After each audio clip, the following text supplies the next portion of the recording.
নমস্কার বন্ধুরা, ssc.gov.in এর অফিসিয়াল ওয়েবসাইটে এই মাত্র একটি লেটেস্ট নোটিফিকেশন প্রকাশিত হয়েছে। তো কি নোটিফিকেশন প্রকাশিত হয়েছে সমস্ত কিছু তোমাদের ভিডিওতে বলার চেষ্টা করছি। তো ভিডিওটি তোমরা অবশ্যই কন্টিনিউ করার চেষ্টা করবে, ঠিক আছে? তো এই মাত্র কিছুক্ষণ আগে কিন্তু নোটিশটি প্রকাশিত হলো। তো অন স্ক্রিনে আশা করছি তোমরা সেই প্রত্যেকেই নোটিফিকেশন দেখতে পাচ্ছ স্টাফ সিলেকশন কমিশনের পক্ষ থেকে। তার আগে তোমাদের আমি ডেটটা জানিয়ে দিচ্ছি।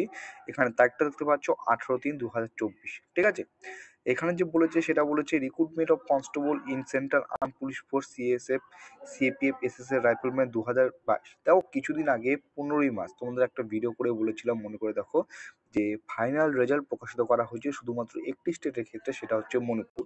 সেই রেজাল্টটা কিন্তু যে তুলে নেওয়া হয়েছে, এখান থেকে আমরা বাকিটা সমস্ত কিছু দেখতে পাবো। Candidates may refer to the final result constable GD central arm police force, ঠিক আছে, narcotic control bureau examination 2022 for the state of Manipur published on 15/3/2014 on the website of the commission. সেটা প্রত্যেকে জানো, কারণ আমি এটা নিয়ে তোমাদের একটা ভিডিও করে দিয়েছিলাম। তারপরে কি বলেছে, ডিউ টু, দেখো তারপরটা কি, দেখো, due to law and order situation in the state of Manipur, the physical and medical test in respect of the candidates belonging to Manipur were conducted in multiple phase.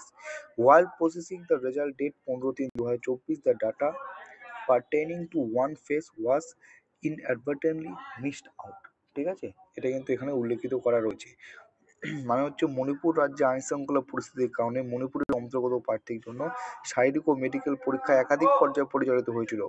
15/3/2024 তারিখে ফলাফল প্রক্রিয়াকরণের সময় একটি পর্বের সাথে সম্পর্কিত ডেটা অসাবধানবশত মিস করা হয়েছিল, যার জন্য কি করা হয়েছে, in view of অ্যাভাব the result published on 15/3/2024 is treated as withdrawn. সেই রেজাল্টটা কিন্তু 15/3/2000 তারিখে প্রকাশিত ফলাফল প্রত্যাহার হিসেবে বিবেচিত হবে, তুলে নেওয়া হয়েছে।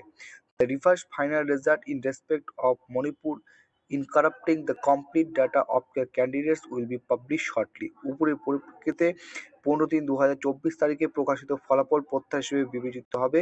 প্রার্থীদের সম্পূর্ণ তথ্য অন্তর্ভুক্ত করে মণিপুরের ক্ষেত্রে সংশোধিত চূড়ান্ত তালিকার ফলাফল শীঘ্রই প্রকাশ করা হবে, ঠিক আছে? তো দেখতে পাচ্ছ এটাই কিন্তু প্রকাশিত হচ্ছে। অর্থাৎ দেখো, এসএসসি যে অফিসিয়াল ওয়েবসাইটে কিন্তু প্রতিনিয়ত আপডেট, কি কি আপডেট আসছে না আসছে আমরা কিন্তু নজর রাখছি।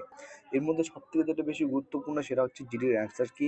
অনেকদিন হয়ে গেল, দেখো, আমি যদি প্রিভিয়াস এর সাথে তুলনা করি এখনো কিন্তু অ্যান্সার কি আসেনি। তো অ্যান্সার কি এর উপর কিন্তু প্রতিনিয়ত কিন্তু আমরা ফলো রাখছি, আমরা দেখছি। অবশ্যই যখন আপডেট পাবো অবশ্যই তোমাদের সাথে সেটা শেয়ার করার চেষ্টা করবো, ঠিক আছে? তো আজকে যে আপডেটটা পেয়েছিলাম ssc.gov অফিসিয়াল ওয়েবসাইটে প্রকাশিত হয়েছে, সেটাই তোমাদের সাথে শেয়ার করলাম। চলো, আজকের ভিডিও এতটুকু ছিল। ভিডিও ভালো লাইক করবে, নতুন হয়ে থাকলে চ্যানেলটি সাবস্ক্রাইব করে পাশে থাকার চেষ্টা করবে। জয় হিন্দ।